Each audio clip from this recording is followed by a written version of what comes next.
Assalamualaikum warahmatullahi wabarakatuh. Sebelum kita masuk ke cerita hari ini, jangan lupa untuk like, subscribe, dan tinggalkan komentar kalian. Dukungan kalian sangat berarti untuk perkembangan channel ini dan membantu kami terus menghadirkan cerita menarik lainnya. Selamat mendengarkan, dan mari kita mulai. Abu Nawas gagal menjadi prajurit istana. Orang-orang Baghdad pada masa itu sedang gempar oleh satu hal yang tidak biasa. Bukan karena wabah, bukan karena pedagang rempah datang terlambat, dan juga bukan karena harga kambing naik. Semuanya geger karena ada kabar bahwa Abu Nawas ingin menjadi prajurit istana. Tentu saja, bagi yang mengenal Abu Nawas, berita itu terdengar seperti berita bahwa kucing ingin menjadi penjaga kebun. Tidak masuk akal. Tapi begitulah, kadang dunia memang suka bercanda. Kabar ini pertama kali terdengar dari seorang penjaga gerbang istana. Ia melihat Abu Nawas datang dengan langkah percaya diri, membawa sebatang kayu panjang yang ia sebut calon tombak. Penjaga itu malah hampir tersedak tertawa. "Abu Nawas, apa yang kau lakukan membawa kayu seperti orang mau memperbaiki atap?" "Ini bukan kayu biasa," jawab Abu Nawas dengan wajah serius. "Ini persiapan. Hari ini aku mendaftar sebagai prajurit istana." Penjaga itu memandangnya dari atas sampai bawah. Pakaian Abu Nawas tidak ada yang cocok dengan prajurit. Sandalnya pun tidak sama kaki kiri. Dan wajahnya, wajah yang lebih cocok untuk menipu raja ketimbang menjaga raja. Namun, Abu Nawas tetap melangkah masuk setelah mendapat izin. Sesampainya di lapangan pelatihan, para prajurit sedang berbaris gagah. Mereka memakai baju zirah, pedang mengkilap, dan tubuh mereka tegap seolah setiap hari mengangkat kambing dewasa sebagai olahraga. Abu Nawas berdiri di samping mereka. Letnan pelatih menatapnya lama sampai urat lehernya terlihat. "Abu Nawas, kau mau jadi prajurit? Kau yakin?" "Yakin. Aku datang dengan keberanian dan kekuatan yang luar biasa." "Kekuatan apa luar biasa?" tanya Letnan. "Tentu saja, aku bisa mengangkat beban yang tidak dilihat orang lain." "Beban apa?" "Beban hidup." Para prajurit langsung tertawa pecah. Letnan menepuk wajahnya sendiri. "Baiklah," katanya. "Kalau kau benar-benar ingin jadi prajurit, kau harus ikut ujian." Abu Nawas mengangguk mantap, padahal ia sendiri tidak yakin apa yang menunggunya. Ujian pertama adalah lari keliling lapangan. Para prajurit berlari seperti angin, debu berterbangan, kuda pun mungkin kalah cepat. Sementara Abu Nawas, baru 5 langkah sudah terengah-engah. Letnan berteriak, "Abu Nawas, kau baru mulai tapi sudah seperti nenek-nenek kehabisan napas." "Aku bukan kehabisan napas, aku sedang menghemat napas." "Sejak kapan napas bisa dihemat?" "Kalau bisa uang dihemat, kenapa napas tidak? Aku ingin tahan lama." Letnan menutup mata, menyesal membuat pertanyaan. Abu Nawas akhirnya mencapai garis akhir ketika semua prajurit sudah selesai minum air dan istirahat. Ia datang sambil tersenyum bangga, seperti juara lomba. "Bagus," kata prajurit lain sambil menertawakan. "Kalau ada lomba lari paling lambat, kau pasti juara." "Aku memang sengaja lambat, agar tidak menimbulkan angin kencang yang merusak rambutku." Letnan menyuruh semua diam, karena kalau diteruskan, ia bisa marah atau pingsan. Ujian kedua adalah angkat pedang besar. Para prajurit mengangkat pedang dengan satu tangan, seolah itu hanya kayu ringan. Abu Nawas mencoba mengangkat pedang itu. Tapi baru diangkat sedikit, langsung jatuh mengenai kakinya sendiri. "Aduh!" teriaknya. "Ini pedang bukan senjata, ini penghinaan terhadap kaki manusia." Letnan mendekat. "Abu Nawas, itu baru pedang standar prajurit. Kalau standar seperti itu, benar-benar tidak standar untuk tolang saya. Coba kau angkat lagi." "Tidak bisa." "Kenapa?" "Kaki saya sedang berjaga-jaga, agar tidak dihina kedua kalinya." Letnan ingin memarahi Abu Nawas, tapi prajurit lain sudah tertawa tak karuan. Ujian angkat pedang langsung dinyatakan gagal. Ujian ketiga adalah berkelahi 1 lawan 1. Letnan memanggil prajurit paling kecil badannya, supaya Abu Nawas tidak langsung roboh. Tapi prajurit kecil itu tetap saja lebih kuat dari 5 kambing jantan. Pertarungan dimulai. Prajurit itu menyerang. Abu Nawas langsung menghindar. Ia tidak menyerang balik. Ia hanya berlari memutar dan memutar dan memutar. Sampai prajurit itu bingung dan berhenti mengejar. "Apa yang kau lakukan, Abu Nawas?" "Aku menggunakan strategi paling kuat." "Strategi apa itu?" "Strategi bertahan hidup." Letnan menghela napas panjang sekali. Ini bukan ujian lari keliling prajurit kecil. Ini ujian bertarung. Tapi kalau aku bertarung, aku bisa kalah. Kalau kalah, aku tidak lulus. Tapi kalau aku berlari, aku tidak kalah. Jadi, secara logika, aku menang. Semua prajurit bingung. Letnan mulai merasakan pusing. Akhirnya ia memutuskan menghentikan ujian. Ujian terakhir adalah ketangkasan memanah. Para prajurit memanah tepat sasaran. Mereka membuat lingkaran tepat di tengah papan. Abu Nawas mengambil busur. Tangannya gemetar karena tidak biasa. Ia menarik tali busur, tapi saat ia lepaskan, panahnya melesat ke arah yang tidak terduga, ke belakang. Panah itu menancap pada sandal seorang prajurit yang sedang minum air. Prajurit itu menjerit. Semua prajurit tertawa sampai terjungkal. Letnan memukul dahinya sendiri. Abu Nawas, itu arah yang salah. "Arah itu relatif," jawab Abu Nawas.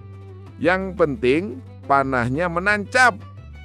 Tapi bukan di sasaran, tetap saja menancap. Artinya aku berbakat." Letnan sudah tidak bisa bicara lagi. Ia duduk memegang kepala. Akhirnya, Raja Harun al-Rasyid yang kebetulan mendengar keributan datang ke lapangan. Ia melihat Abu Nawas berdiri di tengah kekacauan. Sandal prajurit yang tertembus panah, prajurit kecil yang masih pusing karena dikejar Abu Nawas, pedang yang berguling di tanah, dan Abu Nawas sendiri yang tersenyum seolah semua baik-baik saja. Raja menatap Letnan.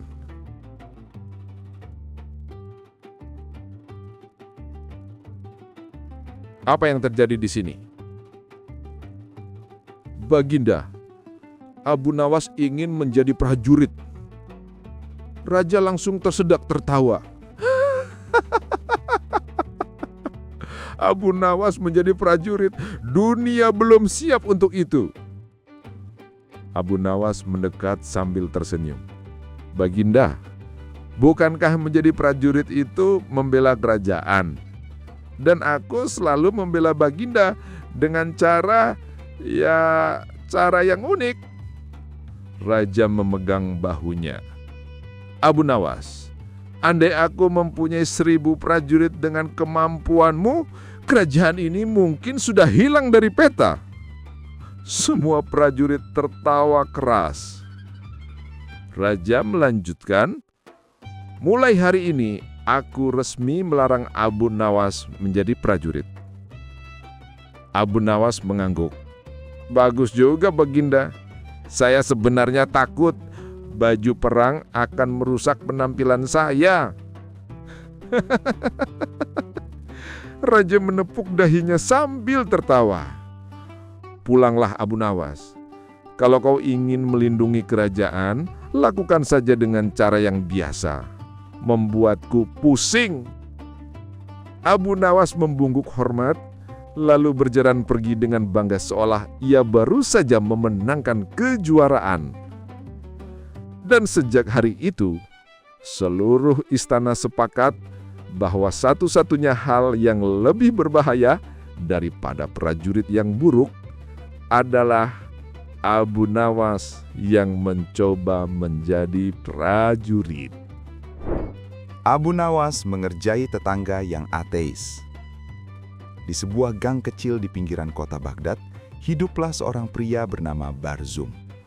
Orang-orang memanggilnya Barzum si keras kepala. Ia dikenal bukan karena kekayaannya, bukan karena kebijaksanaannya, tapi karena mulutnya yang tak pernah berhenti mengomentari segala hal.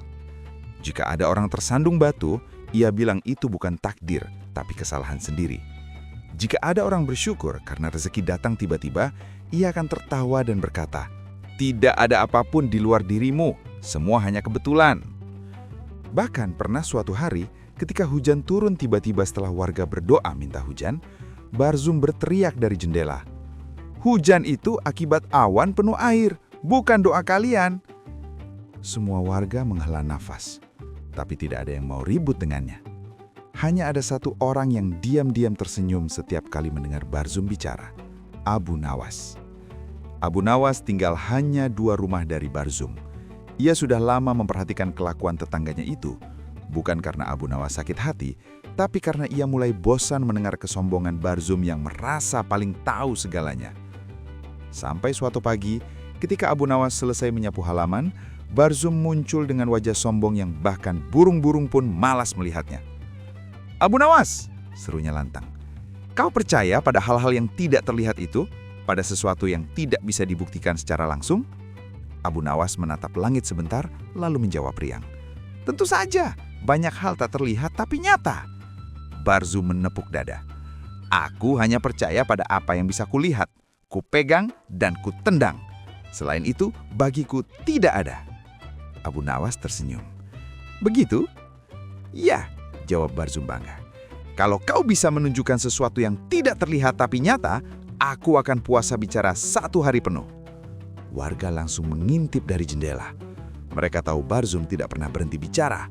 1 hari tanpa suaranya, itu keajaiban lebih besar daripada unta masuk lubang jarum. Abu Nawas merasa tantangan ini terlalu sayang untuk dilewatkan. "Baiklah," kata Abu Nawas, "tunggu saja." Dan keesokan harinya, dimulailah misi Abu Nawas untuk mengerjai tetangganya. Malam sebelumnya, ketika Barzum sudah tidur, Abu Nawas sengaja mengikatkan seutas benang tipis dari tiang rumah Barzum ke pintu kandang ayam milik sebuah rumah di ujung gang. Benang itu sangat halus, hampir tak terlihat di malam hari. Pagi-pagi buta ketika ayam mulai berkokok, Abu Nawas pura-pura lewat di depan rumah Barzum sambil bersiul. Barzum membuka pintu dan bertanya, "Apa kau sedang menunggu sesuatu terjadi, Abu Nawas?" Abu Nawas menjawab santai, "Tidak, tapi sebentar lagi kau akan melihat sesuatu yang tidak terlihat namun nyata." Barzum mengerutkan dahi. "Mana? Mana?" Abu Nawas mengangkat tangan. "Sabar." Beberapa detik kemudian, seekor ayam di ujung gang berkokok sangat keras. Barzum menoleh ke arah sana, tapi tiba-tiba pintu kecil yang berada tepat di samping rumahnya terbuka sendiri dengan bunyi krek. "Apa itu?" teriak Barzum melonjak. "Angin," jawab Abu Nawas sambil menahan tawa. Barzum melihat ke kiri dan kanan. Tidak ada angin, daun-daun pun tidak bergerak. "Tidak mungkin." "Tapi kau kan percaya hanya pada yang terlihat. Angin tidak terlihat, tapi pintu tadi bergerak. Itu nyata. Jadi kau percaya?" Barzum memandang pintu itu dengan mulut setengah terbuka. "Ini pasti kebetulan." Abu Nawas mengangguk-angguk. "Tentu, kebetulan yang sangat tepat waktunya." Barzum berjalan mendekat untuk memeriksa pintu itu.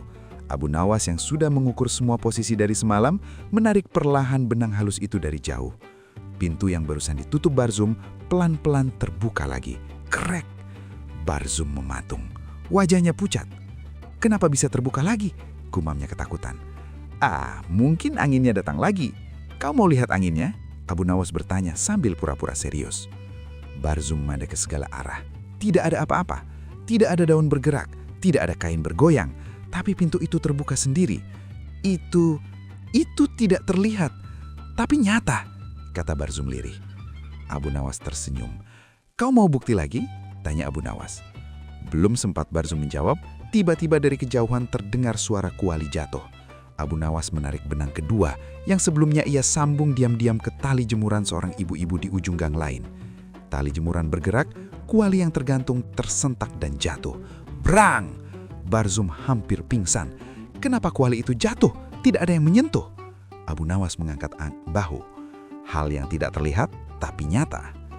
Barzum mundur beberapa langkah. Wajahnya pucat seperti kapur.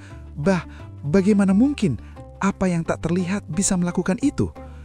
Entahlah, jawab Abu Nawas pura-pura bijak. Mungkin dunia ini tidak seperti yang kau kira. Barzum mulai linglung lalu berkata lirih, Aku sudah melihat hal yang tak terlihat tapi nyata. Warga gang yang mengintip dari balik jendela hampir meledak melahan tawa. Barzum menutup wajahnya dan berkata, Aku kalah. Aku benar-benar kalah. Aku akan puasa bicara 1 hari. Warga gang bersorak tertahan dari jendela masing-masing. Itu hari paling damai dalam sejarah gang tersebut. Seharian penuh, Barzum tidak mengeluarkan sepatah kata pun. Kalau ia ingin bertanya harga tomat, ia menunjuk. Kalau ia ingin protes karena sepatu anak kecil menginjak kakinya, ia cuma mendelik. Bahkan saat istrinya mengomel soal beras kurang, Barzum hanya menggaruk kepala dengan wajah menderita. Ketika hari berakhir dan Barzum akhirnya boleh bicara lagi, ia mencari Abu Nawas. Abu Nawas, katanya dengan suara perau, Aku ingin tahu sesuatu. Apa itu? Pintu yang terbuka sendiri itu, suara kuali jatuh itu, apa benar ada sesuatu yang tidak terlihat tapi nyata? Atau kau melakukan sesuatu?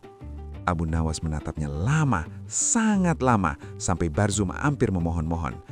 Barzum, kata Abu Nawas akhirnya, ada banyak hal di dunia ini yang tak perlu kau lihat untuk percayainya.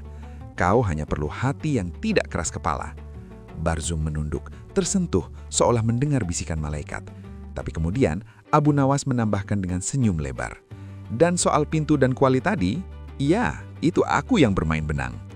Barzum membeku 5 detik, lalu mengeluarkan suara terkeras di seluruh Baghdad. Abu Nawas! Abu Nawas langsung berlari sekencang-kencangnya sambil tertawa sampai perutnya sakit. Barzum mengejarnya sambil berteriak, warga tertawa sambil memegangi dinding agar tidak jatuh. Dan sejak hari itu, Barzum memang tidak menjadi orang yang sangat religius. Tapi satu hal pasti, ia tidak pernah lagi berkata sombong tentang hal-hal yang tidak terlihat. Bahkan, ketika pintu rumahnya terbuka tertiup angin sungguhan, ia menutupnya sambil berbisik, Abu Nawas pasti sedang mengawasiku. Dan warga gang lebih tenang karena Barzum mulai bicara lebih pelan dan lebih sedikit. Abu Nawas, debat soal bumi bulat atau datar. Suatu masa ketika Baghdad sedang ramai oleh para pedagang, musafir, dan para ilmuwan yang datang dari berbagai negeri jauh, kota itu menjadi tempat berkumpulnya orang-orang yang suka berdebat tentang macam-macam hal. Ada yang berdebat soal obat, soal astronomi, soal matematika, sampai soal bentuk rambut unta. Namun suatu hari, datanglah seorang ilmuwan dari negeri jauh, konon dari negeri yang penuh gunung, yang terkenal karena satu hal, ia sangat keras kepala. Ilmuwan itu bernama Syahruddin Al-Mastuhur. Ia tidak hanya keras kepala, tapi juga sangat percaya bahwa bumi ini datar, seluas papan catur raksasa, dan di ujungnya ada jurang yang tidak boleh disentuh siapapun. Bahkan, ia mengaku pernah melihat ujung itu, walaupun saat ditanya kapan dan bagaimana, jawabannya selalu berubah-ubah.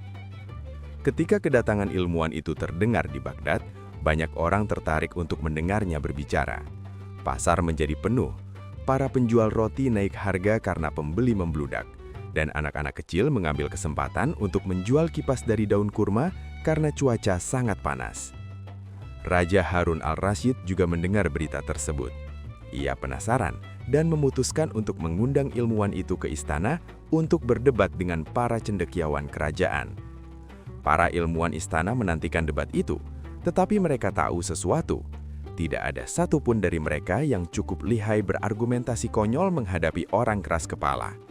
Mereka butuh seseorang yang bisa mengalahkan keras kepala dengan cara yang lebih keras kepala, tapi sambil tertawa. Saat itulah nama Abu Nawas muncul di kepala raja. Raja segera berkata kepada para pengawal, "Cari Abu Nawas, suruh dia datang. Dan pastikan dia tidak sedang tidur dalam kendi air seperti terakhir kali." Para pengawal pun bergegas mencarinya. Mereka menemukan Abu Nawas sedang duduk santai di bawah pohon, memancing ikan di sebuah kolam dangkal yang bahkan tidak ada ikannya sama sekali. "Abu Nawas, raja memanggilmu." Abu Nawas mengangkat tongkat pancingnya yang kosong dan berkata, "Bagus, sepertinya hari ini memang tidak ada ikan yang ingin berdebat denganku." Setelah tiba di istana, raja menjelaskan bahwa akan ada debat besar tentang bentuk bumi. Raja berkata, "Abu Nawas, aku ingin melihat bagaimana kau menghadapi ilmuwan keras kepala itu." Abu Nawas tersenyum sambil mengelus jenggotnya yang tidak terlalu rapi. "Baginda, saya bukan ahli bumi. Saya ahli membodohi orang pintar dan memanfaatkan orang bodoh. Kalau yang akan saya hadapi ini keras kepala, tugas saya sangat mudah." Raja tertawa dan menyuruh para penjaga membawa ilmuwan masuk. Saat ilmuwan Syahruddin masuk aula istana, ia membawa banyak gulungan yang berisi gambar kotak besar dengan tulisan aneh-aneh yang ia klaim sebagai peta bumi datar. Ia duduk tegap, memandang semua orang seperti guru besar yang hendak menguji murid.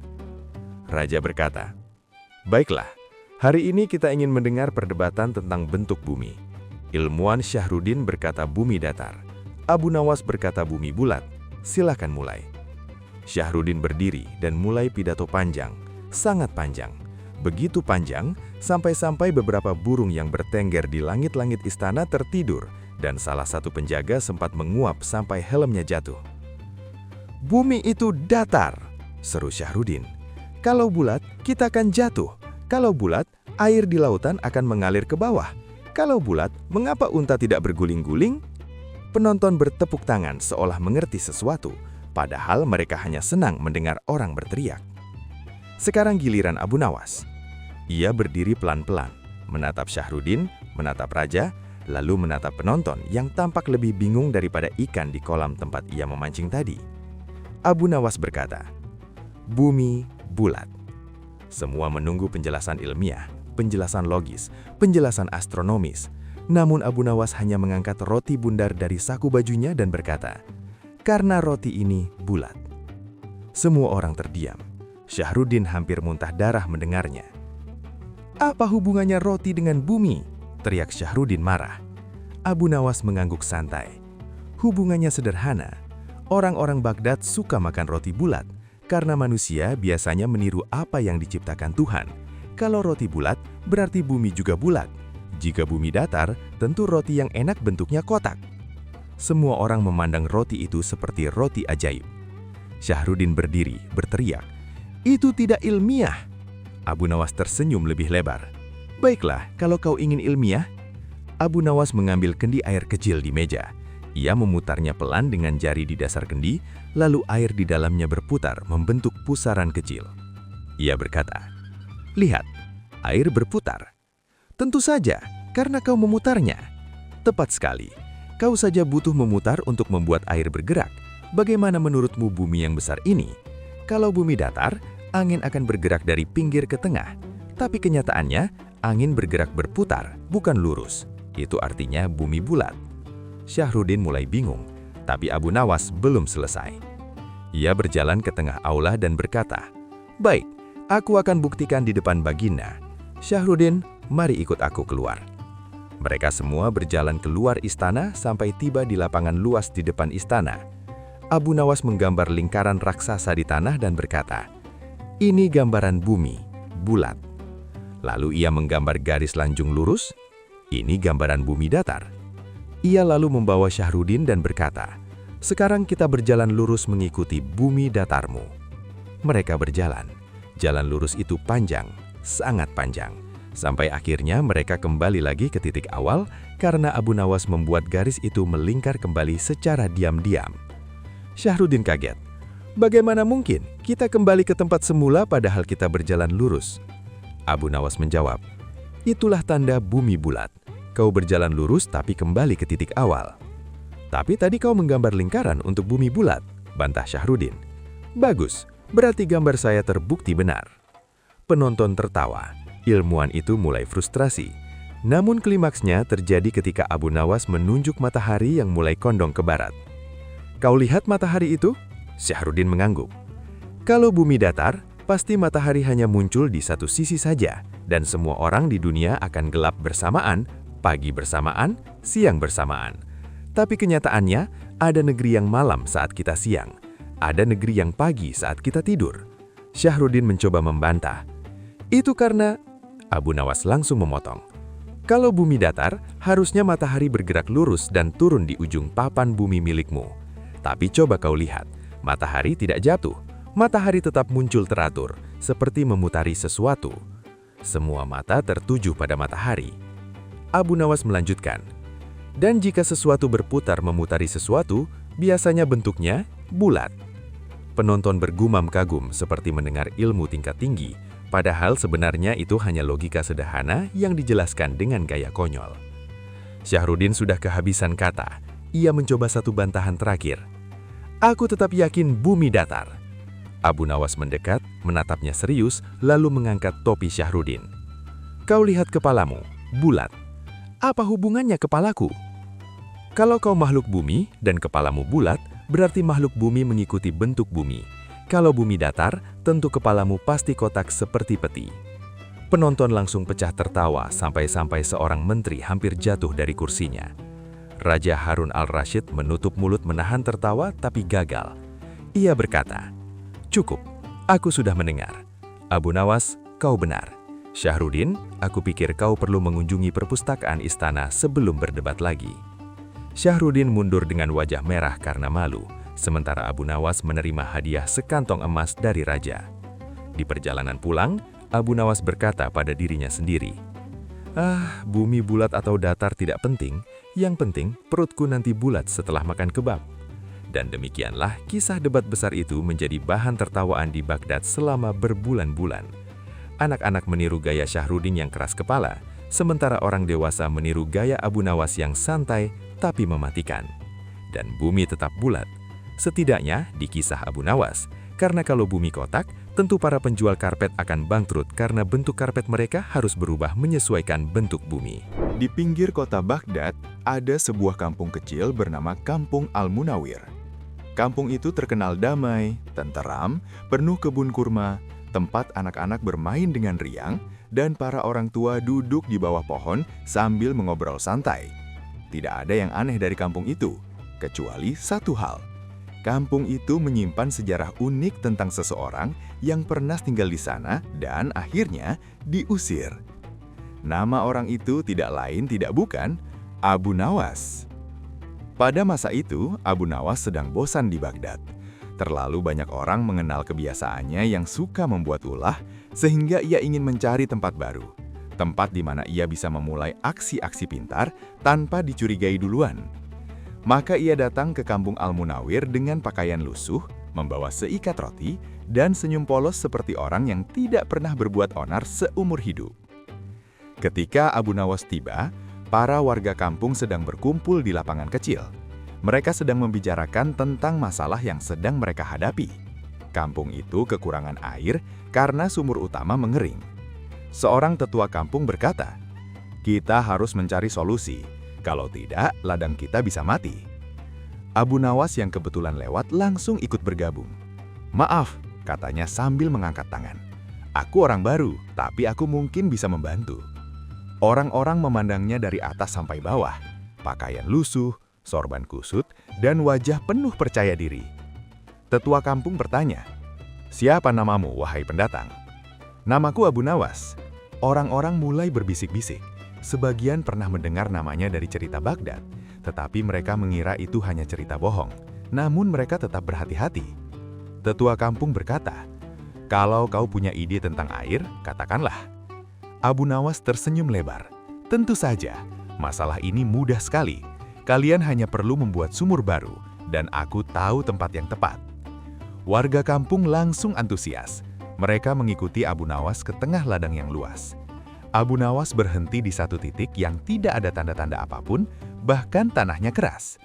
Ia menepuk tanah itu dan berkata, "Di sini, gali di sini, pasti ada air." Para warga tidak tahu harus percaya atau tidak, tapi tetua kampung berpikir, daripada tidak ada usaha, lebih baik coba.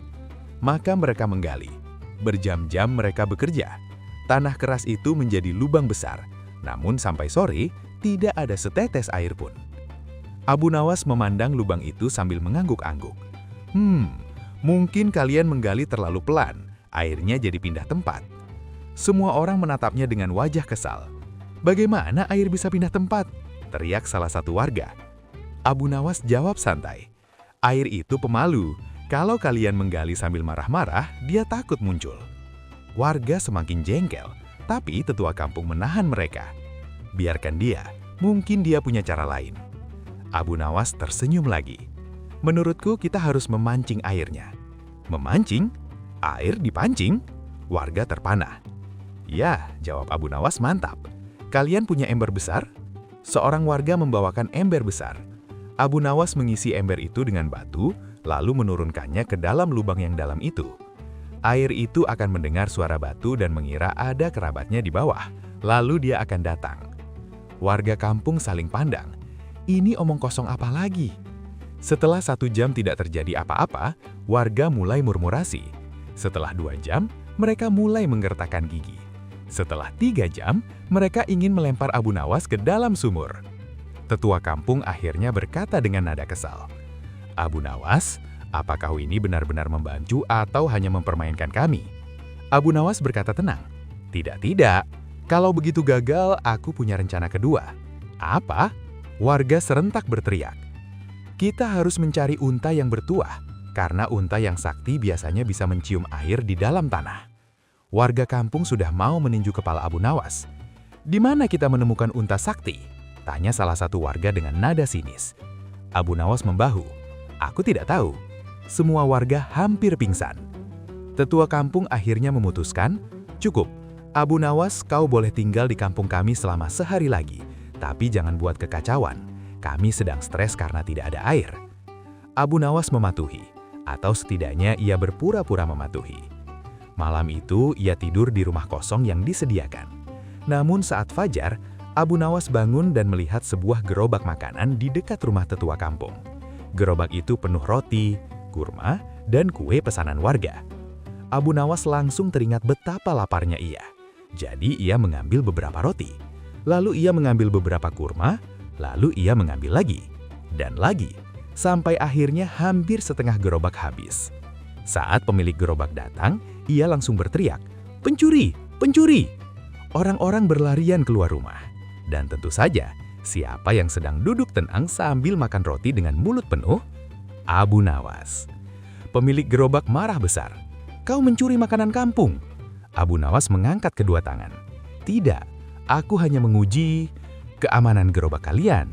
"Apa?" "Betul. Bagaimana kalian bisa tidur nyenyak kalau gerobak makanan bisa dicuri? Kalian harus berterima kasih padaku." Penduduk kampung hampir serentak memukulnya. Tetua kampung akhirnya muncul dengan wajah sangat serius. "Abu Nawas, kau bukan hanya membuat kami menggali sumur kosong, kau juga menghabiskan makanan kami, dan kau meledek kami dengan alasan-alasan aneh." Abu Nawas berdiri dengan gaya sok alim. "Wahai tetua, aku hanya manusia biasa. Aku datang dengan niat baik." Tetua kampung mengelap nafas panjang. "Maaf Abu Nawas, kami menghormati kecerdikanmu, tapi kampung ini tidak cocok untukmu." Warga kampung bersorak riang, "Usir! Usir!" Tetua kampung mengangkat tangan untuk menenangkan mereka. "Kita tidak akan menyakitinya, tapi Abu Nawas harus pergi. Sekarang." Abu Nawas terdiam sejenak. Ia memegang paket kurma terakhir di tangannya. Ia melihat kampung itu sekali lagi. Lalu ia berkata pelan, "Baiklah, kalau begitu aku pergi." Warga kampung mengikuti langkahnya sampai perbatasan kampung. Mereka bersorak lega saat ia melangkah pergi. Di perbatasan kampung, Abu Nawas berhenti, menoleh dan berkata lantang, "Suatu hari kalian akan merindukan aku." Warga menjawab, "Tidak." Abu Nawas pun pergi sambil tertawa kecil. "Ah, manusia selalu ingin dunia aman tanpa kekacauan. Padahal sedikit kekacauan itu bumbu kehidupan." Begitu ia benar-benar pergi, warga kampung merasa lega. Sumur tetap kering, makanan habis, tapi setidaknya mereka tidak harus menghadapi kelakuan Abu Nawas lagi. Namun beberapa hari kemudian setelah Abu Nawas pergi, hujan turun deras selama 3 hari berturut-turut. Sumur yang digali Abu Nawas tiba-tiba terisi penuh air. Warga kampung terkejut. Mereka berkumpul di sekitar sumur itu dan berkata, "Jangan-jangan memang dia benar-benar tahu tempatnya." Tetua kampung menatap sumur itu lama, lalu berkata, "Entahlah, bisa jadi dia cerdik atau hanya beruntung." Tapi sejak hari itu, orang-orang di kampung itu selalu bercerita, "Kami pernah mengusir Abu Nawas, dan entah bagaimana dia tetap meninggalkan manfaat." Sementara itu di tempat lain, Abu Nawas berjalan sambil makan kurma sambil bergumam, "Lihat, bahkan ketika aku diusir pun, aku masih memberi berkah." Dan cerita tentang Abu Nawas dan kampung yang mengusirnya pun menjadi legenda yang diceritakan turun-temurun. Abu Nawas menjual temannya. Di sebuah minggu yang terasa terlalu panjang bagi kantong Abu Nawas, ia mengalami masalah klasik yang selalu muncul setiap beberapa pekan sekali. Dompet kosong. Kosong bukan hanya tidak ada uang, tetapi juga tidak ada harapan dan tidak ada suara koin ketika digoyangkan.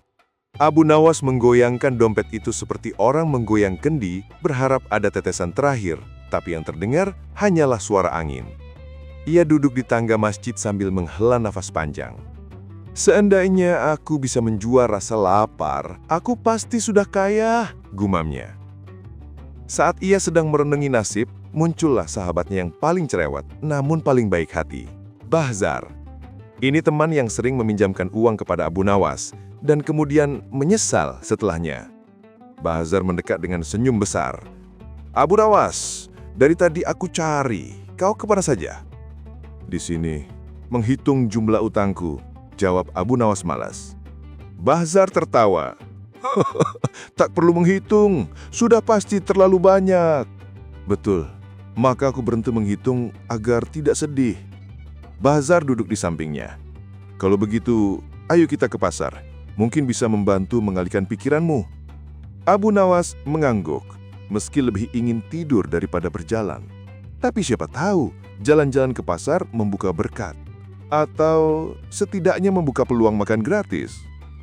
Pasar hari itu luar biasa ramai. Banyak pedagang memanggil calon pembeli. Anak-anak berlari-lari membawa kurma, wanita-wanita menawar kain, dan di sudut tertentu ada kelompok pria yang sedang mendengarkan seorang pedagang aneh berteriak, Di sini, aku beli barang paling unik, yang paling tidak biasa, barang aneh, orang aneh, ayam aneh, apa saja, asal tidak biasa." Abu Nawas langsung menoleh cepat, seperti seekor kucing mencium bau ikan. Matanya menyala, ia melihat poster besar di depan lapak pedagang itu bertuliskan, "Barang paling aneh dibayar paling mahal." Abu Nawas berhenti, lalu tersenyum pelan.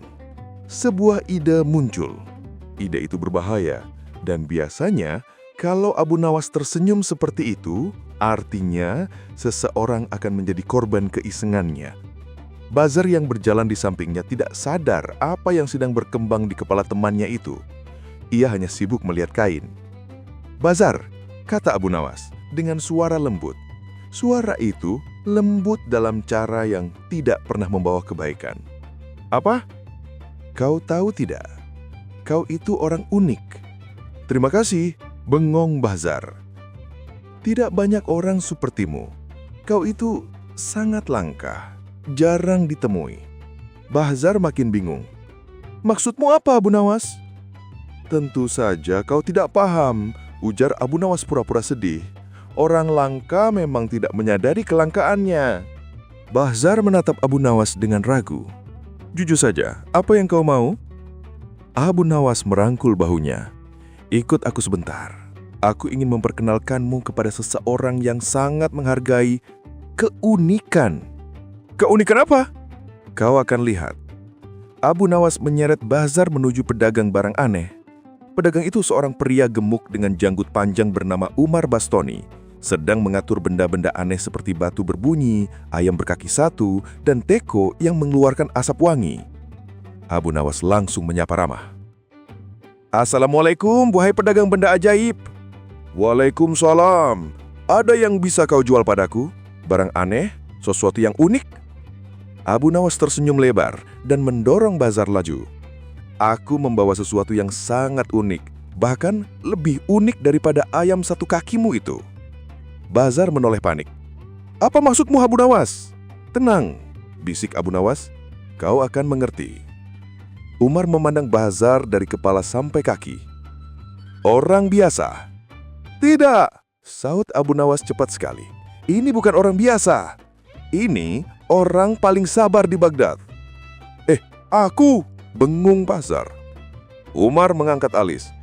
"Apa buktinya?"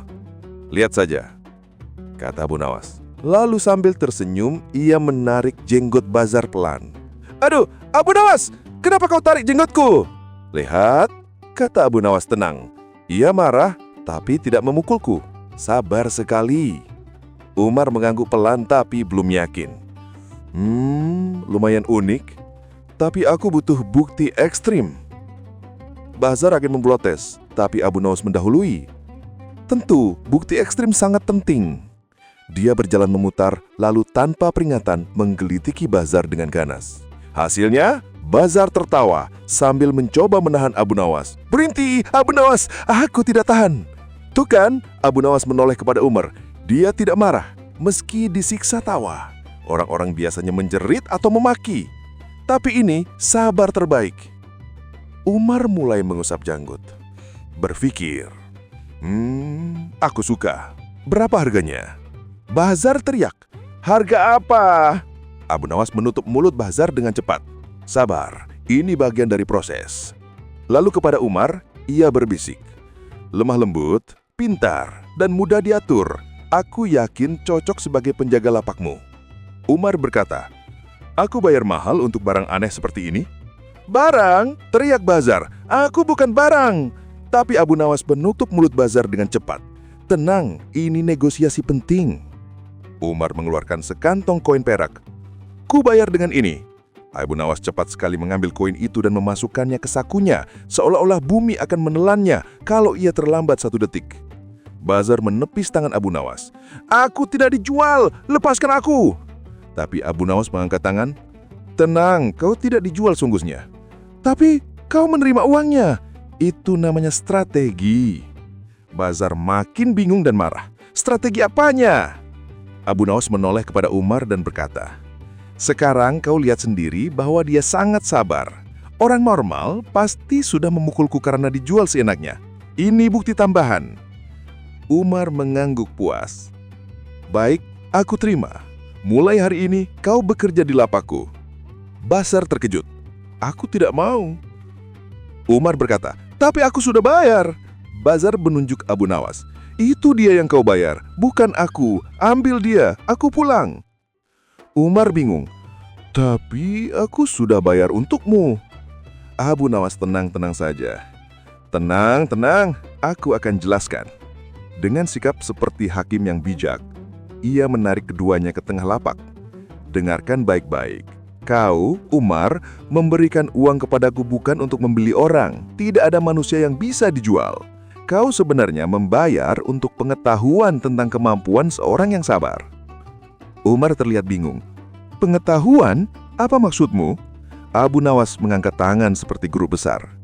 "Karena setelah melihat Bahzar dijual, kau tahu satu hal penting, bahwa orang sabar pun bisa marah kalau disalahgunakan, dan itu pelajaran mahal." Bahzar menambahkan, "Kalau begitu, koinnya harus kembali kepadamu." Abu Nawas menggeleng cepat. "Tidak, kau berdua sama-sama belajar sesuatu hari ini." Bahzar masang wajah skeptis. "Apa yang aku pelajari?" Bahzar menatap dalam bertanya-tanya. "Kau harus berhenti berjalan dengan Abu Nawas di pasar." Umar mengangguk. "Itu pelajaran bagus." Abu Nawas tersenyum. "Dan aku juga belajar sesuatu." Keduanya menatap curiga. "Apa itu?" "Bahwa menjual teman itu lebih menguntungkan daripada menjual barang." Bahzar mengejar Abu Nawas sambil berteriak, "Abu Nawas, kembalikan uang itu!" Umar ikut mengejar, "Kembalikan uangku!" Warga pasar menonton sambil tertawa. Abu Nawas berlari di antara kerumunan sambil berteriak, "Sabarlah, wahai dua orang yang baru lulus dari pelajaran hari ini." Dan begitulah hari itu berakhir. Dengan Abu Nawas kabur membawa sekantong koin, Bahzar marah-marah tapi tetap berteman dengannya, dan Umar sadar bahwa membeli barang aneh kadang lebih merepotkan daripada memuaskan. Abu Nawas tuli melawan orang buta. Di sebuah wilayah kecil di pinggiran Baghdad, ada satu masalah yang membuat seluruh warga geleng-geleng kepala selama beberapa hari. Masalah itu terdengar sangat sederhana. Tapi entah bagaimana, setiap orang yang mencoba menyelesaikannya justru ikut ribut. Masalah itu bermula dari pertengkaran dua orang, satu tuli dan satu lagi buta. Keduanya bertengkar hebat sampai suara ributnya menggetarkan jendela rumah orang-orang. Warga bahkan sempat mengira ada dua pasukan besar bergaduh di tengah jalan. Setelah diselidiki, ternyata hanya 2 orang. Si tuli bernama Samin dan si buta bernama Haris. Samin yang tuli hanya bisa menebak-nebak apa yang dikatakan Haris. Haris yang buta hanya bisa menebak-nebak apa gerakan tubuh Samin. Maka bayangkan apa jadinya kalau 2 orang ini saling salah paham dari awal sampai akhir. Karena makin ribut dan makin tak jelas, warga akhirnya sepakat. Panggil Abu Nawas. Kalau ada masalah aneh, siapa lagi yang bisa diandalkan? Warga mendapati Abu Nawas sedang tidur siang di atap rumahnya, seperti biasa, dengan 1 kaki menggantung, 1 tangan menutupi wajah, dan napas yang terdengar seperti orang yang sedang memikirkan urusan dunia padahal ialah kelelahan karena makan siang terlalu kenyang. Salah seorang warga memanggil, "Abu Nawas, tolong bangun, ada masalah besar." Abu Nawas membuka 1 mata, lalu menutup lagi. "Kalau masalahnya lebih besar daripada utangku, aku akan bangun." "Ini lebih besar," ujar warga. "Bagus, kalau begitu aku bangun." Abu Nawas duduk sambil menguap panjang, lalu turun dengan malas namun tetap dengan gaya orang penting yang sedang menjalankan tugas negara. Saat warga menjelaskan situasinya, Abu Nawas sempat kebingungan. "Tunggu, jadi 1 tuli dan 1 buta saling bertengkar? Betul. Kalau begitu kalian semua orang normal tidak bisa melerai? Betul. Kalau begitu kalian semua lebih parah dari mereka." Namun warga tetap memaksa Abu Nawas untuk turun tangan. Maka Abu Nawas pun berjalan menuju tempat kejadian di mana Samin dan Haris masih saling teriak. Meski keduanya tidak benar-benar saling mengerti apa yang sedang diperdebatkan. Begitu Abu Nawas sampai, dia menepuk tangan keras-keras. "Beri aku ruang, aku mau menyelesaikan masalah yang bahkan tidak dimengerti pelakunya sendiri." Warga langsung diam, mundur sedikit dan berharap-harap cemas. Abu Nawas menatap keduanya sebentar. Lalu ia berkata, "Baik, kalian berdua jangan bicara dulu. Aku mau dengar cerita masing-masing, tapi harus bergantian." Haris, si buta, langsung maju duluan. "Abu Nawas, orang tuli Ina mendorongku. Tiba-tiba saja aku disentuh. Tentu aku marah. Aku tidak lihat siapa yang melakukan, tapi aku tahu itu dia. Aku minta dia minta maaf." Abu Nawas mengangguk. "Baik, aku mengerti. Sekarang giliranmu, Samin." Samin yang tuli langsung menjawab dengan suara keras. "Aku didorong duluan. Aku cuma mau lewat.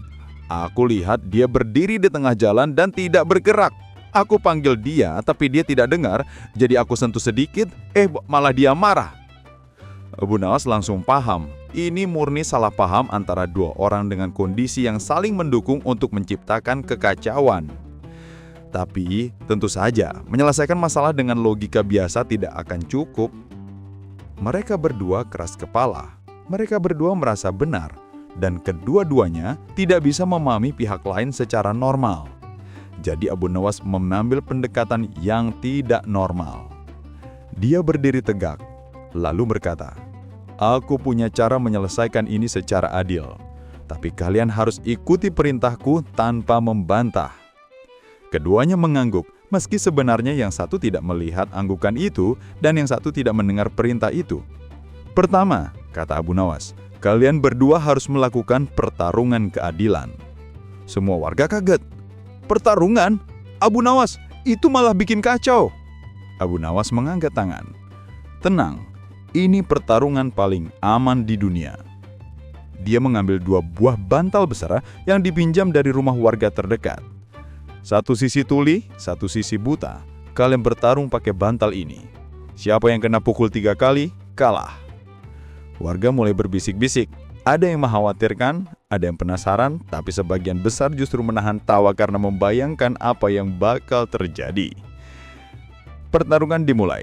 Haris si buta memukul ke segala arah seperti kipas angin rusak yang berputar-putar tanpa arah pasti. Samin si tuli menghindari ke segala arah, tapi kadang menghindari dari bayangan sendiri karena tidak tahu dari mana pukulan datang. Warga berusaha menghitung pukulan, tapi semuanya tertawa sampai lupa menghitung. Satu-satunya yang paling serius hanyalah Abu Nawas, yang sebenarnya juga hampir tertawa tapi berusaha menahan demi kehormatan profesinya kalau dia punya profesi. Karena tidak melihat, Haris memukul udara berkali-kali lalu mengenai pohon. Karena tidak mendengar, Samin berteriak, "Kau di mana?" sambil memukul tanah. Setelah beberapa menit kacau balau, akhirnya keduanya berhenti kelelahan. Abu Nawas pun maju dengan wajah serius, seolah telah menggunakan perhitungan rumit. "Baik, setelah menimbang dengan sangat teliti, kalian berdua seri."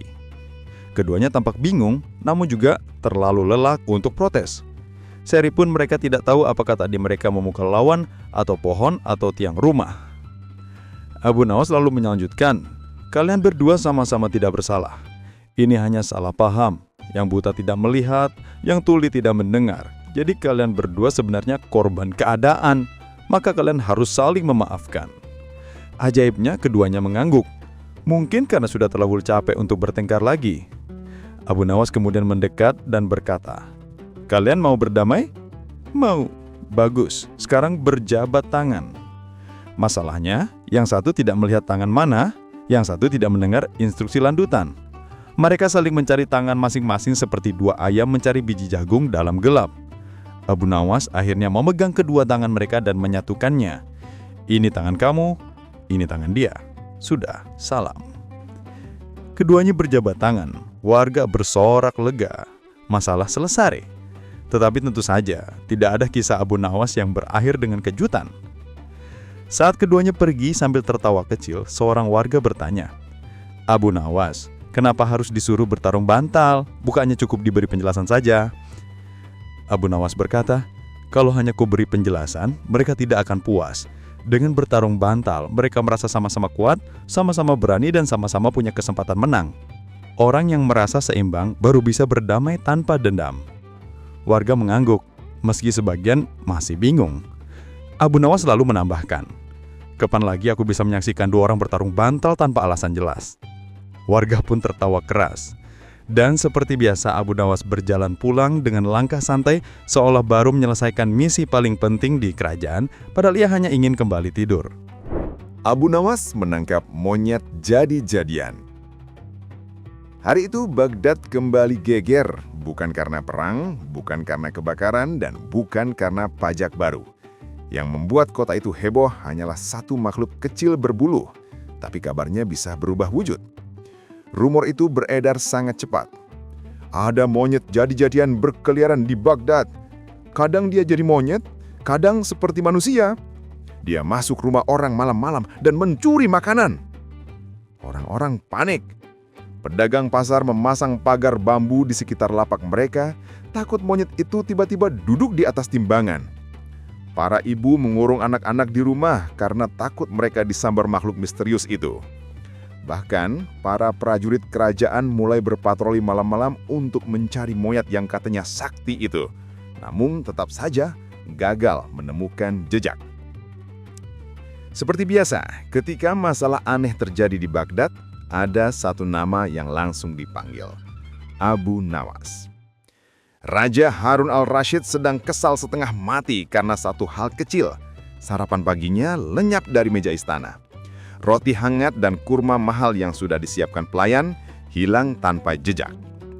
Para pelayan ketakutan, para prajurit bingung, dan sang juru masak hampir pingsan. Raja sangat marah. "Siapa berani mencuri sarapanku? Ini penghinaan terhadap istana." Kemudian salah satu prajurit dengan gemetar berkata, "Baginda, sepertinya ini ulah monyet jadi-jadian yang semua orang bicarakan." Raja memukul meja. "Sudah terlalu jauh. Monyet semacam apa berani masuk istanaku? Panggil Abu Nawas sekarang juga." Tak lama kemudian, Abu Nawas masuk haula kerajaan sambil menguap besar. Sepertinya dia dibangunkan paksa dari tidur siangnya. "Baginda memanggil saya?" Raja berdiri, menunjukkan meja sarapan yang kosong. "Abu Nawas, lihat itu. Sarapanku habis, dicuri, dan rakyat takut pada monyet jadi-jadian. Kau harus menangkapnya." Abu Nawas melihat meja itu dengan tenang. Ia mengangguk, mengusap dagu seperti sedang memikirkan sesuatu. "Baginda, apakah ada yang melihat ular monyet itu?" "Belum," jawab raja sambil kesal. "Semua orang yang melihatnya bilang dia melompat cepat seperti angin. Kadang bentuknya kecil, kadang seperti manusia. Bahkan penjaga istanaku tidak bisa menangkapnya. Abu Nawas terdiam sesaat menatap ruangan yang berantakan, kemudian berkata, "Baik Baginda, saya akan menangkap monyet jadi-jadian itu dalam waktu 3 hari. Raja mengangkat alis. 3 hari? Tidak bisa lebih cepat? Baginda, ini makhluk sakti. Menangkapnya butuh perencanaan besar. Tapi percayalah, dia akan tertangkap." Akhirnya Raja mengangguk. "Tangkap dia, hidup maupun tidak hidup." Abu Nawas pun membungkuk hormat lalu melangkah keluar istana. Di luar, Abu Nawas mulai menyelidiki kejadian aneh itu. Ia menemui pedagang pasar, ibu-ibu, penjaga malam, bahkan tukang roti. Semua memberikan jawaban yang hampir sama. Monyet itu cepat. Monyet itu bisa hilang tiba-tiba. Monyet itu mencuri makanan. Monyet itu ada sedikit mirip manusia. Mirip manusia.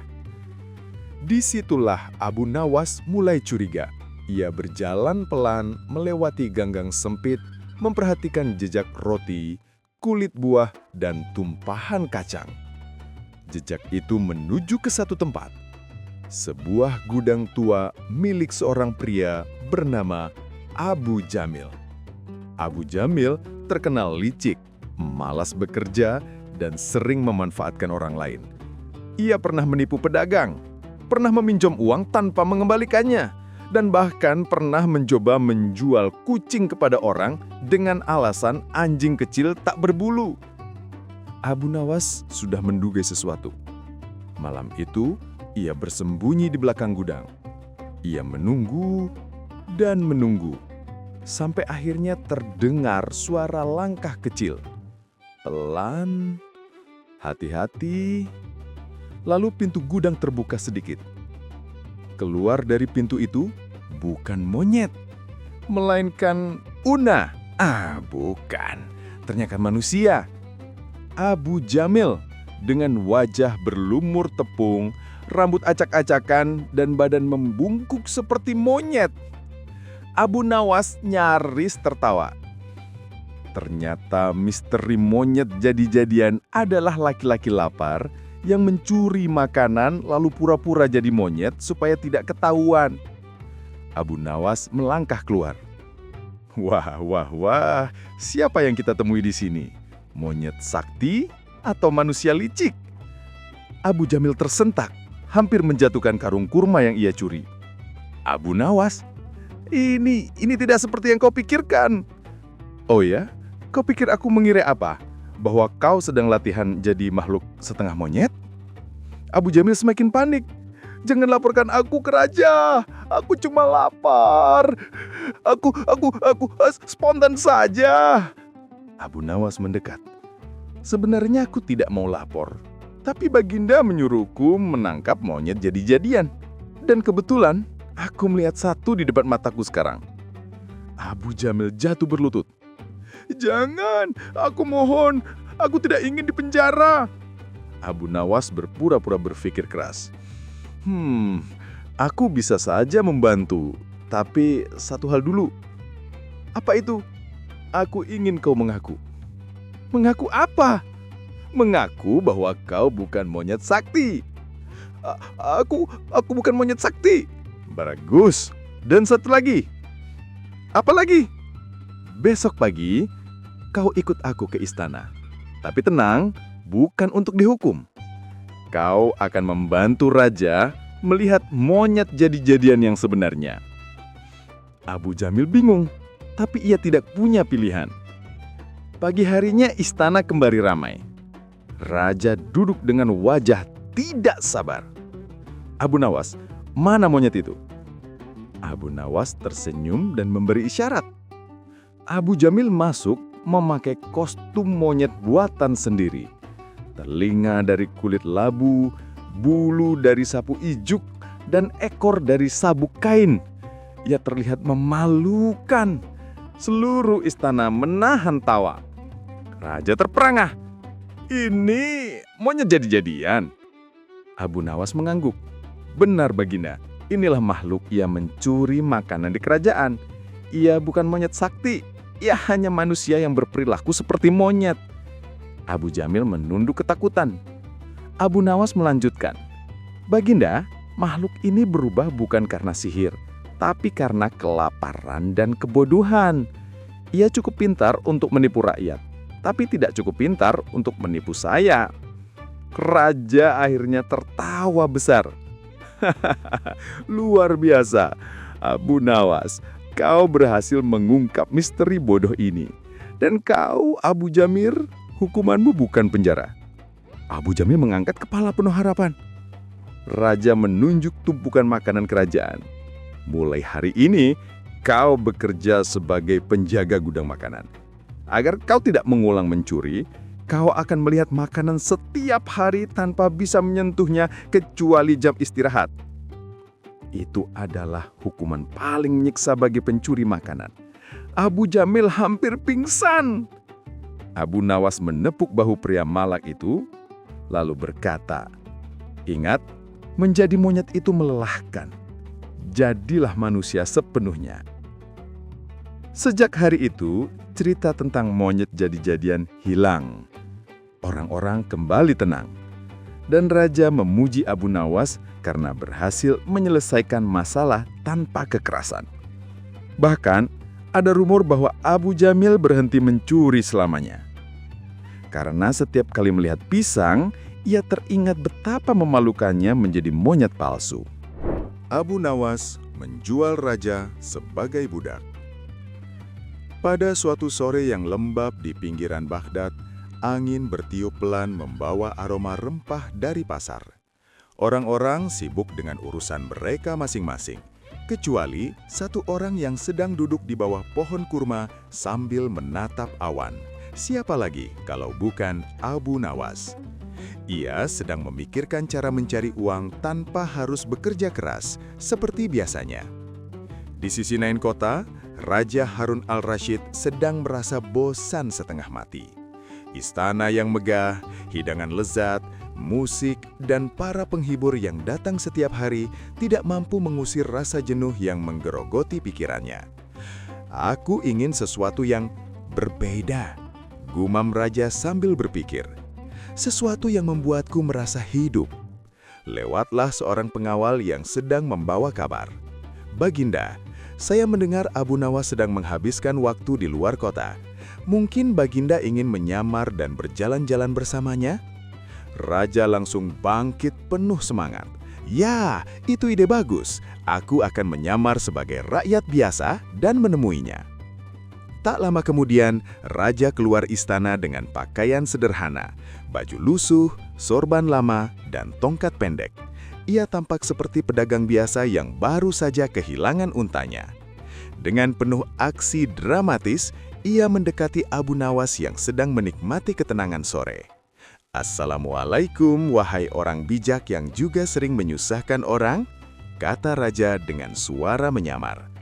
Abu Nawas melirik. Waalaikumsalam, kau siapa? Pakaianmu seperti karung beras, tapi bicaramu seperti orang yang tidak pernah miskin.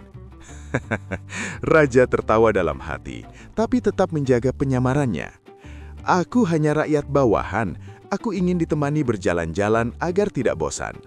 Abu Nawas menatapnya curiga, tapi kemudian berkata, Baiklah, tapi kau harus ikut aturanku. Kalau aku bilang lari, kita lari. Kalau aku bilang diam, jangan gerak. Kalau aku bilang pura-pura mati, kau harus langsung rebah tanpa protes. Raja yang merasa ini lucu langsung mengangguk. Aku setuju. Mereka pun berjalan hingga menjelang maghrib. Sambil berjalan, Abu Nawas melihat sesuatu yang membuat kepalanya langsung menyala. Sebuah pasar budak sedang ramai. Di sana, para pedagang berteriak menawarkan budak-budak baru dari berbagai penjuru. Budak kuat, budak pintar, budak penjahit, budak pengasuh. Abu Nawas tiba-tiba berhenti. Matanya yang tadinya mengantuk berubah tajam seperti kucing melihat ikan asin. Raja berhenti juga. Ada apa, Abu Nawas? Abu Nawas tersenyum misteri. Kau tadi bilang mau ikut semua perintahku, bukan? Betul, jawab Raja. Baik, kata Abu Nawas sambil menepuk bahu Raja. Mulai sekarang, diam saja. Jangan bicara apapun, jangan menjawab siapapun. lakukan apapun yang kukatakan." Raja mengangguk tanpa curiga. Abu Nawas selalu menarik tangan raja dan membawanya ke tengah pasar budak. Para pedagang langsung menatap. "Hai Abu Nawas, apa yang kau bawa itu?" Abu Nawas menjawab santai, "Ini budak baru, kuat, patuh, dan agak sulit diatur tapi cerdas." Raja terkejut besar di dalam hati. "Apa? Aku dijual sebagai budak?" Tapi karena ia berjanji menuruti semua instruksi Abu Nawas dan masih menyamar, ia tidak bisa membuka identitasnya. Ia hanya bisa diam sambil menggenggam tongkat, mencoba mempertahankan kewibawaannya. Seorang pedagang mendekat. "Boleh kulihat budaknya?" Abu Nawas mendorong raja maju. "Silakan, tanyakan apapun." Tapi dia memang tidak banyak bicara. Pedagang itu mencoba menepuk-nepuk lengan raja. Tubuhnya bagus, ototnya kuat. Budak dari mana ini? Abu Nawas tersenyum lebar. Budak kerajaan. Pedagang itu kaget. Budak kerajaan? Dari istana? Raja hampir bereaksi. Tapi Abu Nawas segera mencubit lengannya dari belakang, membuat raja menahan diri. "Betul," jawab Abu Nawas. "Budak ini sangat berharga. Bisa bekerja keras, bisa menjaga rahasia, dan tidak suka banyak bicara. Cocok untuk siapa saja." Para pedagang langsung berkumpul seperti lebah menemukan madu. "Berapa harganya, Abu Nawas?" Abu Nawas mengusap dagunya pura-pura berpikir. Karena dia budak yang istimewa, aku buka harga 1.000 dinar. Pasar menjadi riuh. Mahal sekali. Abu Nawas menjawab cepat. "Kalau mahal, berarti kalian tidak mampu membeli. Aku akan bawa budak ini ke pedagang kaya di kota sebelah." Kalimat itu justru membuat para pedagang berebut. "Jangan, jangan, kami beli." Akhirnya, seorang pedagang tua yang sangat kaya maju dan berkata, "Aku beli budak itu, 1.000 dinar." Abu Nawas langsung menyodorkan raja ke pedagang itu dan menerima kantong besar berisi dinar emas. Setelah menerima uang itu, Abu Nawas berbisik kepada raja, "Ingat, tetap diam, aku akan kembali." Dan Abu Nawas pergi meninggalkan pasar. Raja kini resmi, budak yang berharganya 1.000 dinar. Pedagang tua itu menggiringnya ke rumah sambil memuji-muji kekuatannya. Namun beberapa waktu setelah sampai di rumah, pedagang itu ingin mengetes kemampuan budak barunya. "Kau, tarik gerobak itu," katanya sambil menunjuk gerobak penuh gandum. Raja yang masih menyamar terpaksa mencoba. Ia menarik gerobak itu dengan susah payah. Namun, raja bukanlah seorang pekerja kasar. Kakinya tergelincir, gerobak miring, dan gandum tumpah berantakan. Pedagang itu melotot. "Apa-apaan ini? Budak mahal tapi tidak bisa bekerja." Raja masih diam, tapi wajahnya merah pada menahan malu dan marah. Pedagang itu menjadi curiga. "Siapa kau sebenarnya?" Raja mulai gelisah. Ia tidak mungkin membuka identitasnya begitu saja. Tapi ia juga tidak bisa terus berpura-pura. Saat pedagang itu hendak memukulnya dengan cambuk, pintu rumah tiba-tiba terbuka keras. Bruk! Abu Nawas masuk dengan napas memburu, seolah ia baru saja lari dari penjaga kota. "Tuan, tuan, cepat lepaskan budak itu." Pedagang tua terkejut. "Ada apa?" Abu Nawas bersandar di pintu sambil berkata, "Baru saja aku mendengar pengumuman resmi dari istana. Raja sedang menyamar keluar istana. Dan kemungkinan besar beliau menyamar sebagai orang biasa. Kalau sampai Baginda ditahan atau dijual sebagai budak, seluruh kota bisa dihukum." Pedagang itu langsung pucat seperti kapur culis. Apa maksudmu? Jangan-jangan dia. Abu Nawas mendekat dan berbisik.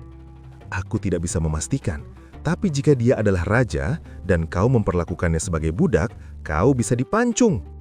Pedagang itu gemetar sampai lututnya beradu. Tanpa pikir panjang, ia langsung melepas ikatan raja dan berlutut. "Baginda, ampun, saya tidak tahu." Raja menghela napas panjang. Pada titik ini, ia tidak bisa lagi mempertahankan penyamarannya. Ia melepaskan sorbannya, berdiri tegak, dan berkata dengan suara asli yang tegas, "Yah, akulah raja." Pedagang itu pingsan seketika. Abu Nawas sibuk menolongnya bangun sambil berkata, "Tenang tuan, Baginda tidak marah kalau Anda cepat mengembalikan uang 1.000 dinar saya." Pedagang itu langsung bangun sambil berteriak, "Yah, ini uangnya." Ia mengembalikan 1.000 dinar kepada Abu Nawas dengan tangan gemetar. Raja menatap Abu Nawas tajam. "Jadi kau menjual aku sebagai budak?" Abu Nawas tersenyum lebar tanpa rasa takut. "Baginda ingin petualangan yang berbeda, bukan? Saya hanya membantu Baginda merasakan hidup sebagai rakyat jelata. Sedikit." Raja menatapnya lama, lalu tertawa keras. "Abu Nawas, kau benar-benar membuatku merasakan petualangan yang tak pernah kulupakan."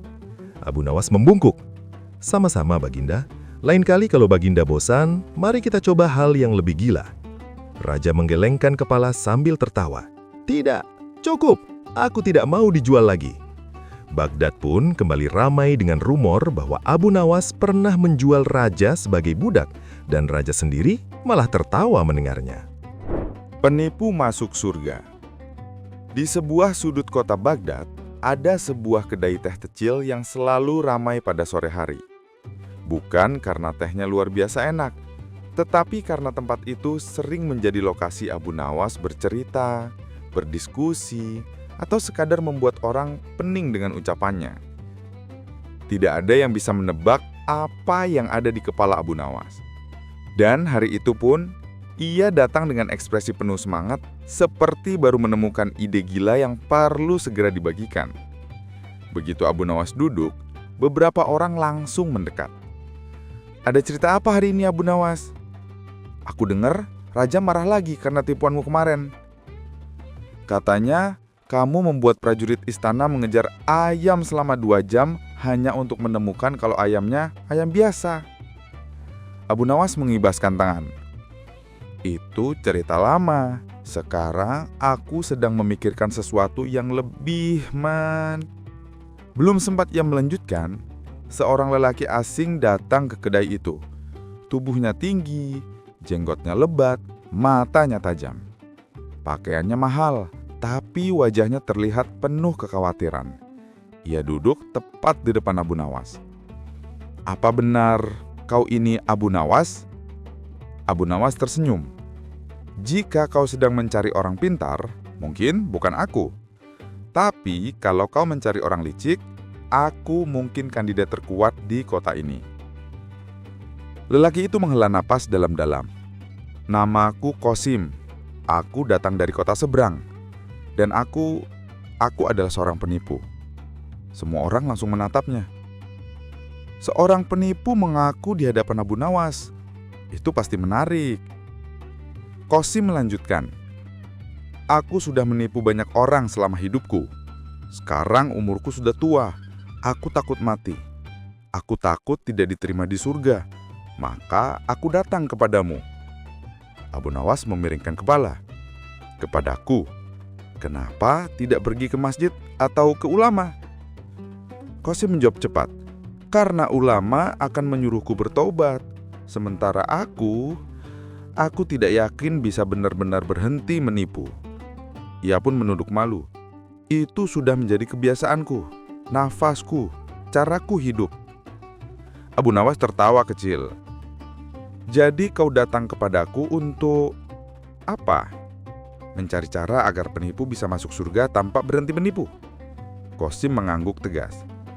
"Benar, kamu terkenal bisa menemukan jalan keluar dari masalah yang tak mungkin. Maka, bisakah kau membantuku?" Kedai itu suntuk dalam keheningan selama beberapa detik. Semua orang menunggu jawaban Abu Nawas. Akhirnya Abu Nawas berkata, "Aku bisa membantu. Tapi, kau harus ikut aku ke istana." Qasim panik. Ke istana? Untuk apa? Aku bisa dihukum." "Tenang saja," jawab Abu Nawas. "Kali ini bukan kau yang akan ditangkap. Tapi kalau kau ingin masuk surga, kau harus melakukan sesuatu."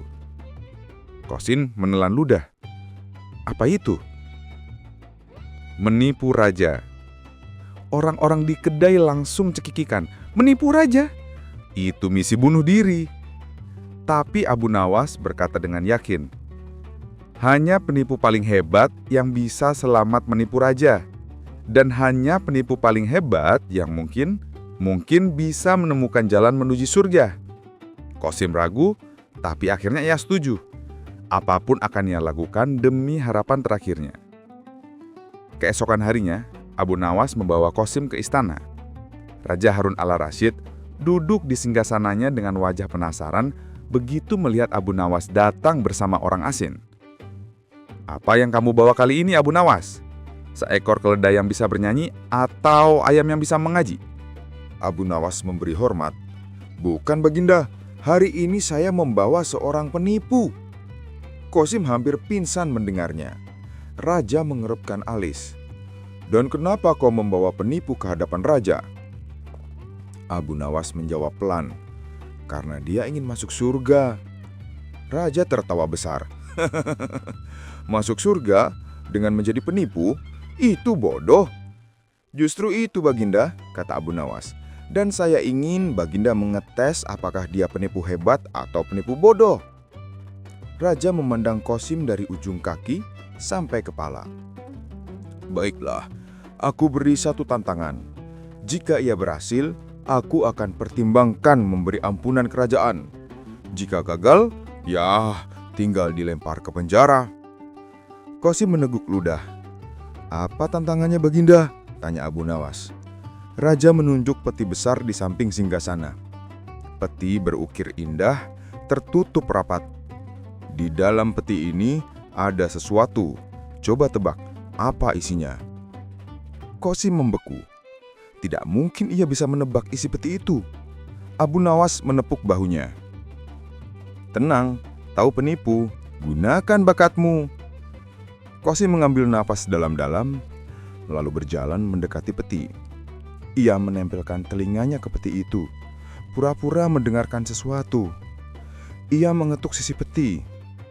Ia bahkan memejamkan mata, seolah merasakan energi gaib. Semua orang menunggu. Kemudian Qasim berkata lantang, "Baginda, di dalam peti ini tidak ada apa-apa." Semua orang terkejut. Berani sekali menuduh peti kerajaan kosong. Raja tertawa kecil dan membuka peti itu. Dan benar saja, peti itu kosong. Qasim hampir roboh lega. Sementara raja semakin tertarik. "Baiklah, kau lulus ujian pertama. Sekarang ujian kedua." Raja mendekat dan berkata, "Berbohonglah padaku. Kalau aku percaya, kau menang. Kalau aku tidak percaya, kau dihukum." Qasim gemetar. Bagaimana bisa berbohong pada raja yang terkenal cerdas? Tapi ia mengingat tujuan kedatangannya. Maka Qasim menatap raja dan berkata, "Baginda, aku ini orang jujur." Raja terdiam selama 2 detik, lalu meledak tertawa. "Itu kebohongan paling jelas yang pernah kudengar, dan aku percaya bahwa itu adalah kebohongan." Semua orang ikut tertawa. Dan Qasim dinyatakan lulus ujian kedua karena raja percaya bahwa kebohongan itu memang kebohongan. Tinggal ujian ketiga yang paling sulit. Raja berkata, "Sekarang katakan satu kebohongan yang membuatmu seperti orang paling baik di dunia, tetapi anehnya harus tetap masuk akal." Qasim memejamkan mata. Ia berkeringat. Ia sadar bahwa inilah penentuan nasibnya. Akhirnya, ia berkata, "Baginda, aku berjanji, mulai hari ini aku akan berhenti menipu siapapun, kecuali diriku sendiri." Istana sejenak sunyi. Semua orang bingung dengan jawabannya. Raja mengangkat tangan. "Tunggu, jelaskan maksudmu." Qasim menunduk dan berkata dengan suara lirih, "Aku tahu aku tidak bisa berhenti menipu orang lain, tapi aku bisa mulai menipu diriku sendiri bahwa aku ini orang baik.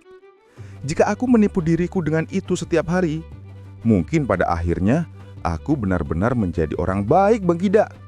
Dan kalau aku menjadi orang baik, mungkin aku punya harapan masuk surga." Semua orang terdiam. Untuk pertama kalinya, suara Qasim terdengar jujur. Raja menatap Abu Nawas. "Ini ide siapa?"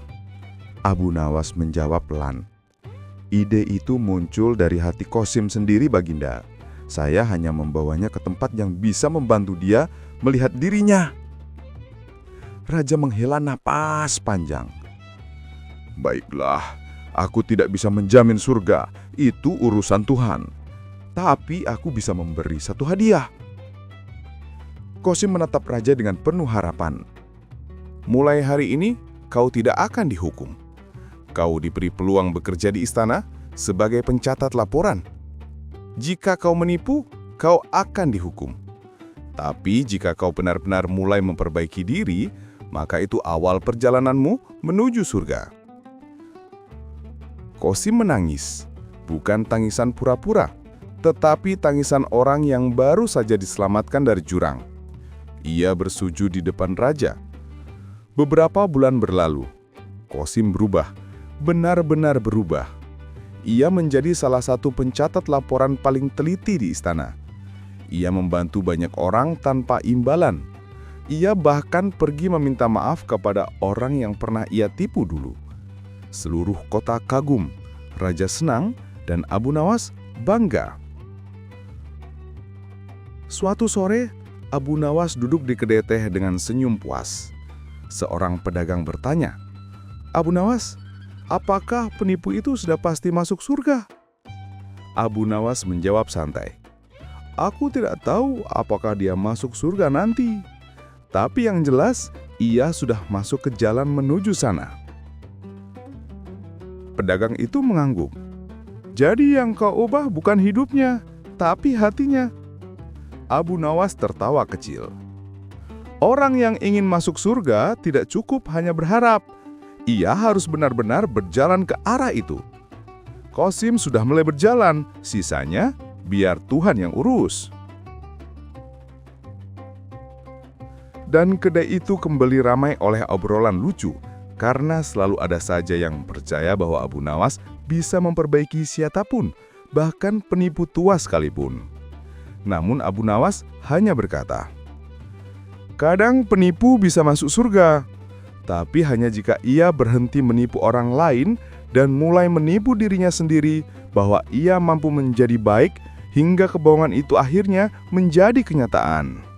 Dan demikianlah rangkaian kisah penuh kecerdikan yang selalu meninggalkan senyum dan renungan.